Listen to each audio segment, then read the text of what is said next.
அனு பள்ளிக்கு போக குமாரின் ஆட்டோவில் அமர்ந்து அவசரமாக கிளம்பிவிட்டாள். ஆனா அவள் தெரியாமலேயே பையை ஆட்டோவில் மறந்துவிட்டாள். சிலருக்கு அது ஒரு சாதாரண பைதான் இருக்கும். ஆனா குமாருக்கு அது ஒரு குழந்தையின் நம்பிக்கை மாதிரியே தோன்றியது.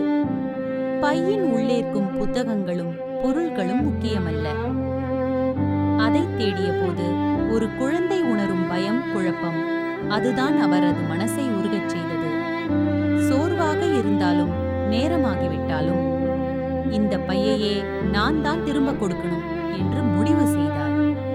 ஆட்டோவை திருப்பி பள்ளிக்கே விரைந்து செல்ல ஆரம்பித்தார். அனு பயம் கொண்டு நிற்கும் நேரத்தில் குமார் பையை கையில் பிடித்துக் கொண்டு வந்தார். அவளின் கண்களில் ஒரே நொடியில் நிம்மதி திரும்பி வந்தது. நன்றி அண்ணா என்ற அவள் வார்த்தை குமாருக்கு பெரிய பரிசு. பணம் இருந்தாலோ இல்லையோ, நம்பிக்கையை காக்கும் மனிதம்தான் இந்த உலகத்தை அழகாக்குகிறது.